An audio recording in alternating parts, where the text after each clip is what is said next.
Hi. Okay, let's talk about a proof that the Earth is a level plane and not a giant ball. You get in these talks with people sometimes, and you want something quick just to be able to say, look, there's an undeniable, easy thing you can understand, and it is a survey. A real-life land survey is done by using trigonometry, using a scope to measure the distance to one location, measure the distance to another location, and using trigonometry to calculate the vertical angle of the drop, and that is how it's done. So basically, let me go through a couple of videos, and then we'll talk about a couple different diagrams and just explain how simple this idea is and how you could just show somebody this video, or you can just draw a little diagram on a napkin while you're sitting out at dinner and show something. It's just such an easy thing once you get it in your mind's eye that a survey would be impossible on a rounded surface. Sea level would have no meaning on as a reference point to a survey, and let's look at why. So let's check this out. I got a couple different videos I'm going to load up. We use all kinds of measuring tools in our everyday lives. Rulers, protractors, squares, and tape measures, etc.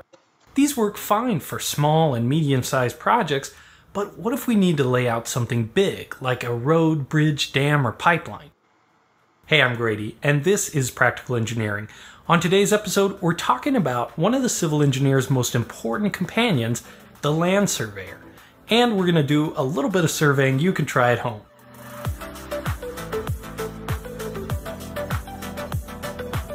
The science of taking big measurements.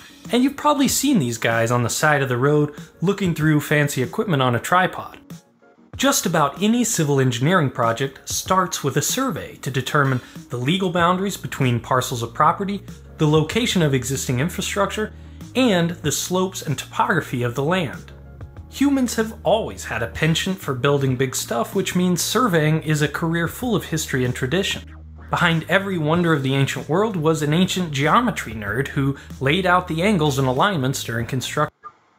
Now let's take this seriously here. Let's talk about, through the history of the world, all of these ancient structures, the Stonehenge, the pyramids, ancient pyramids all over the world. These structures were built using level broad areas, and people knew how to do this. They didn't have satellites and using airplanes flying over using laser beams or anything. It was an extremely basic measurement. So let's just remember that. Surveying is also how we created accurate maps of the continents, like the Great Trigonometrical Survey of India, which took almost 70 years to complete. What a trip, huh? So these guys went out on foot, measured all this, and made this. It's remarkable. This is so cool to think about, and that's the way that all surveys are done, and then that's been kind of translated and manipulated into these computer programs, and now they say there's magic satellites giving information when it's all right here.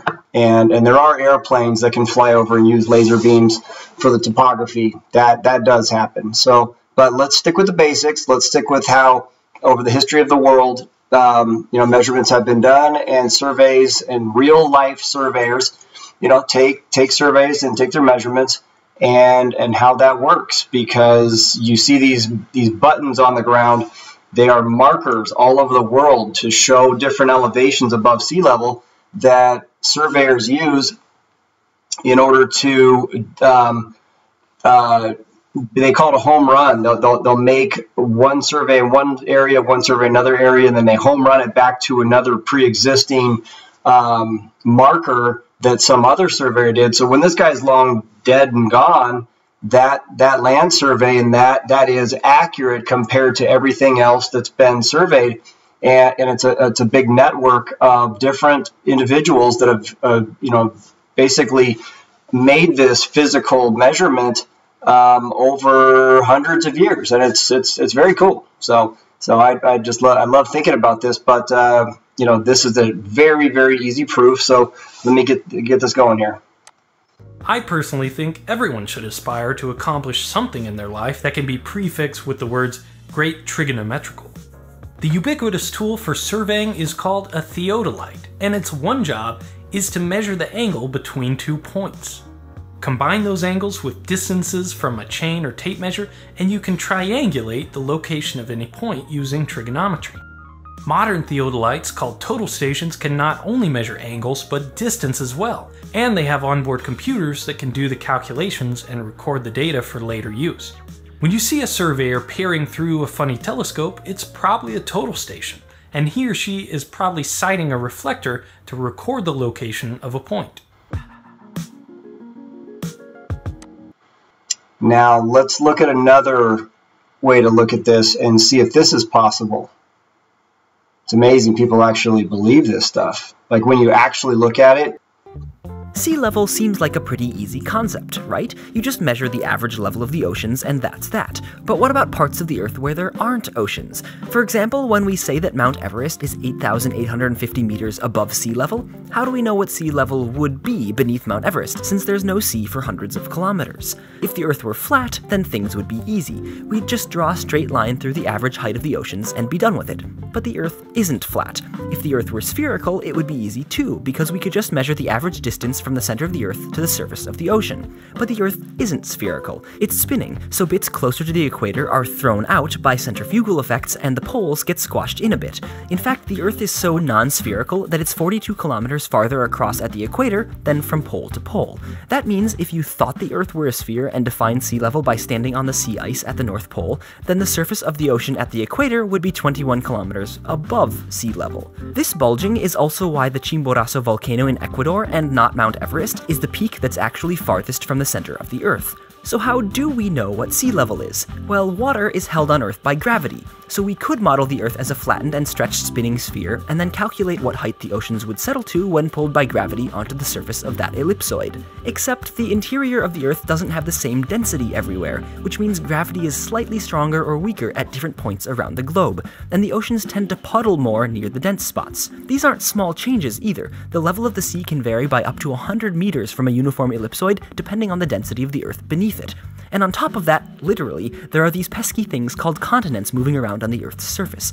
These dense lumps of rock bump out from the ellipsoid and their mass gravitationally attracts oceans, while valleys in the ocean floor have less mass and the oceans flow away shallower. And this is the real conundrum, because the very presence of a mountain and continent on which it sits changes the level of the sea. The gravitational attraction of land pulls more water nearby, raising the sea around it. So to determine the height of a mountain above sea level, should we use the height the sea would be if the mountain weren't there at all, or the height the sea would be if the mountain weren't there but its gravity were? The people who worry about such things, called geodetic scientists or geodesists, decided that we should indeed define sea level using the strength of gravity, so they went about creating an incredibly detailed model of the Earth's gravitational field, called creatively the Earth Gravitational Model. It's incorporated into modern GPS receivers, so they won't tell you you're 100 meters below sea level when you're in fact sitting on the beach in Sri Lanka, which has weak gravity. And the model has allowed geodesists themselves to correctly predict the average level of the ocean to within a meter everywhere on Earth, which is why we also use it to define what sea level would be beneath mountains, if they weren't there, but their gravity were. This episode of Minute Physics is supported. Got it. Okay. All right. So, amazing. Just mind-boggling that that sort of thing can be put out there and be serious about it, you know.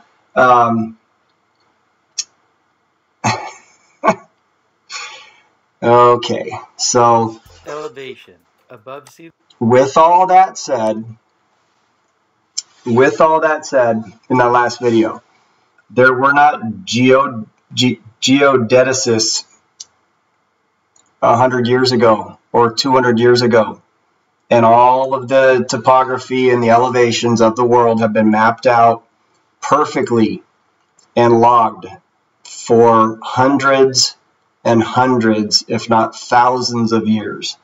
Okay, so got that. Okay, so these specialized geodeticists, yeah, I'll leave it to your own imagination. Let's look at another analysis of how to calculate elevation above sea level. Okay, and if you see this, don't let anybody tell you that you're dumb and that you're a caveman and that the last video is accurate, because it has to be so elaborate and bizarre and unthinkable to be true. And that's where people get stuck.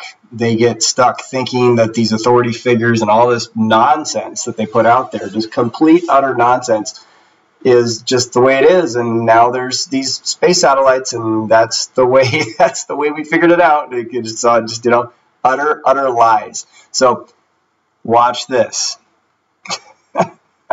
This is above sea level and below sea level. In this lesson, I'm using a fish and a bird. The fish's elevation is 12 meters below sea level, and the bird's elevation is 28 meters above sea level. The elevation of the fish is negative 12 meters, and the elevation of the bird is 28 meters. The surface of the ocean or the sea is sea level, or 0 meters. The distance between the sea level and the fish is 12 meters. The absolute value of negative 12 is 12. In other words, an elevation of negative 12 is still 12 meters below sea level. The elevation of the bird is 28 meters. The distance between sea level and the bird is 28 meters. Okay, I'll stop there. There you go. Okay, because sea level is level. It's level. Doesn't curve. It's a constant reference point. Now, let me give you a couple other diagrams and show you what I'm kind of getting at here.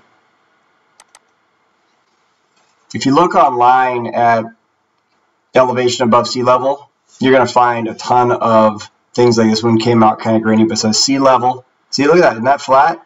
It says different ground levels, different elevations above this constant reference point. Okay.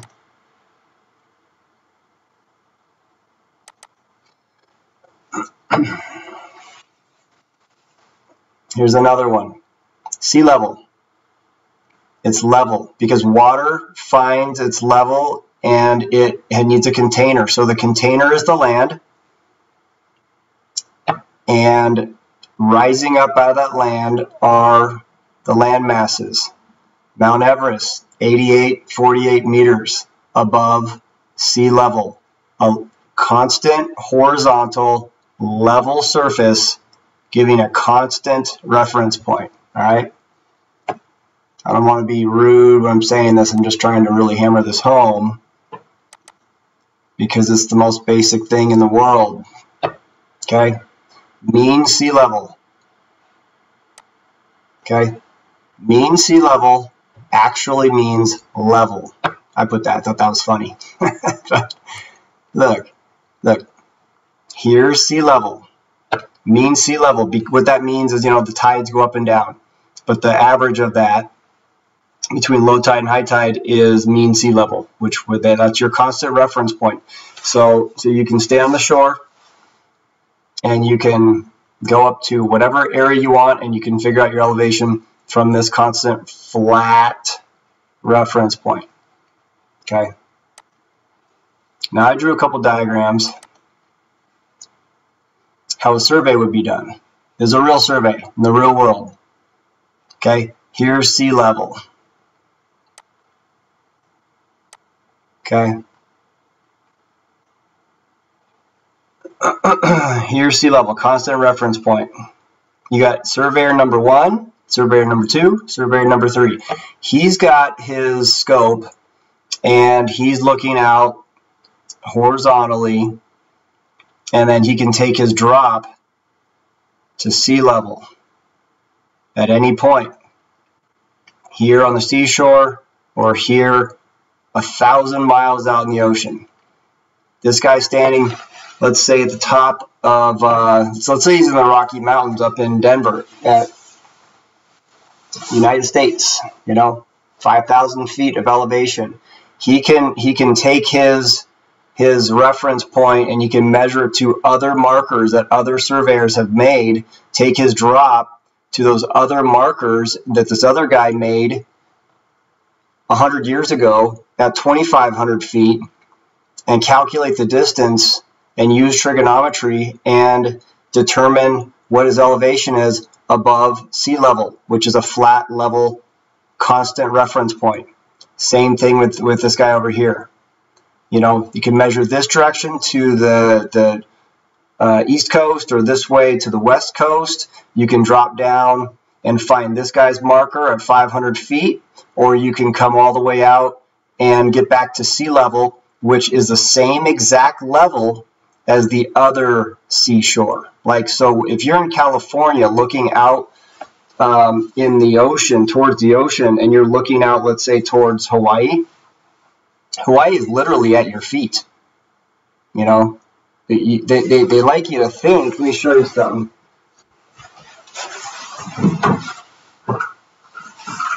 Try to keep this short, but basically, they like you to think that Los Angeles is here and Hawaii is way down here, so you're like going upside, you'd be like sideways. So in your mind's eye, you might think that you're actually like having to look through the ground.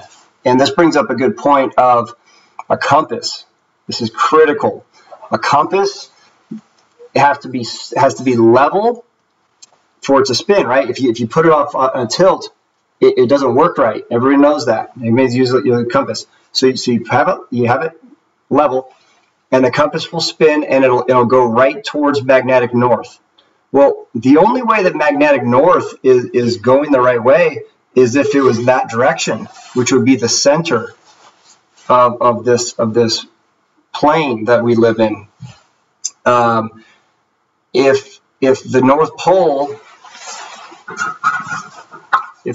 Pole was way up here and you're standing here, you have to look through the ground. You'd be looking like actually in through the ground in order to find magnetic north, because magnetic north is way up here. So you'd be looking like through the ground. So a compass wouldn't work. Not that funny. It's basic stuff. It's super, super basic stuff. Okay. And that's what's funny about it. This stuff is so basic and so easy to get your mind wrapped around. Once you like stop with the illusions and let that brainwashing get out of your mind, it's easy. Okay. Real trigonometry calculations that surveyors use in real life is not possible here. Okay, how are these guys going to take their measurements? This guy, again, he's standing up in the top of the Rocky Mountains. How is he going to determine his reference to sea level? Okay, he goes out this way. If he takes a drop perpendicular 90 degrees, which is what they use trigonometry, comes down and he hits sea level here. If he goes further out, he's going to hit sea level way out here. It's a completely different elevation. How is he going to determine this guy or come out here and come out to this guy's pre-existing marker? It's ridiculous. Do you think they're measuring from the center of the Earth? And that's what, 39, almost 4,000 miles, I think. Here we go, 3958.8 miles to some arbitrary reference point, and then they measure up from there? Or, it's just, is this C curve? There's no constant reference point, because it's ridiculous, because it's not true. I mean, this is just honestly, it's the most idiotic thing. Once you look at it, you say, oh my gosh, I can't believe I didn't see that before. It's just the silliest, stupidest thing, right? It's like, so let's say this guy, what is his elevation? Even he's on the seashore. Let's say that he'd like to say he was 500 feet over the ground like the other guy. Well, if he's on the seashore, he measures, what happened?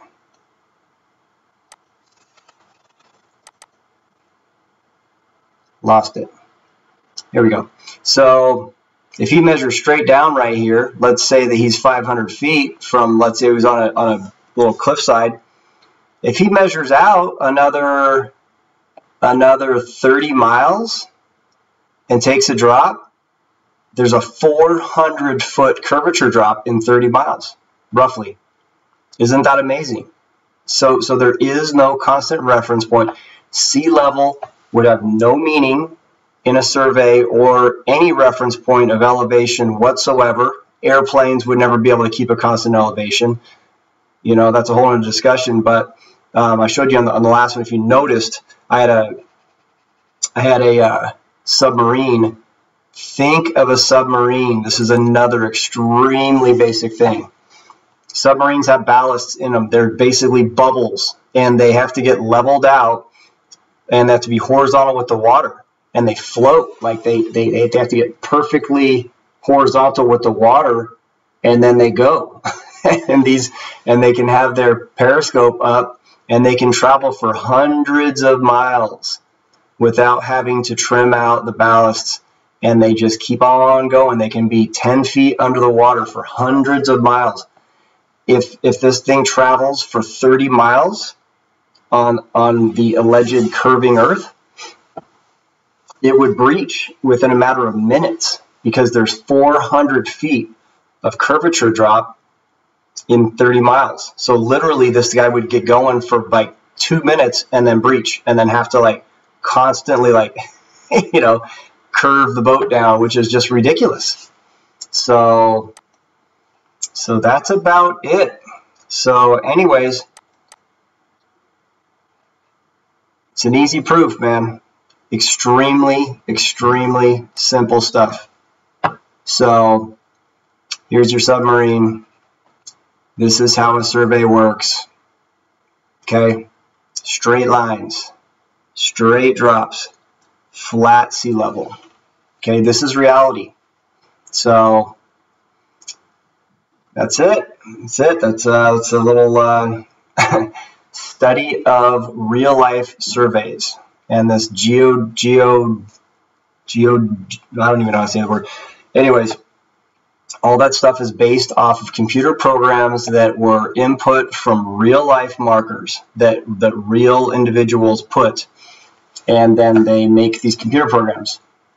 Or they can physically fly over a flat Earth. The airplane can fly over a flat Earth in a flat straight line, and then they've got these lasers that can that can detect the elevation because the airplane's flying perfectly straight across that surface, and then they can read from that laser the difference of elevation, and there you go. So take it easy. All right. I will talk to you soon. All right, let me shut this thing off and take care. All right, bye.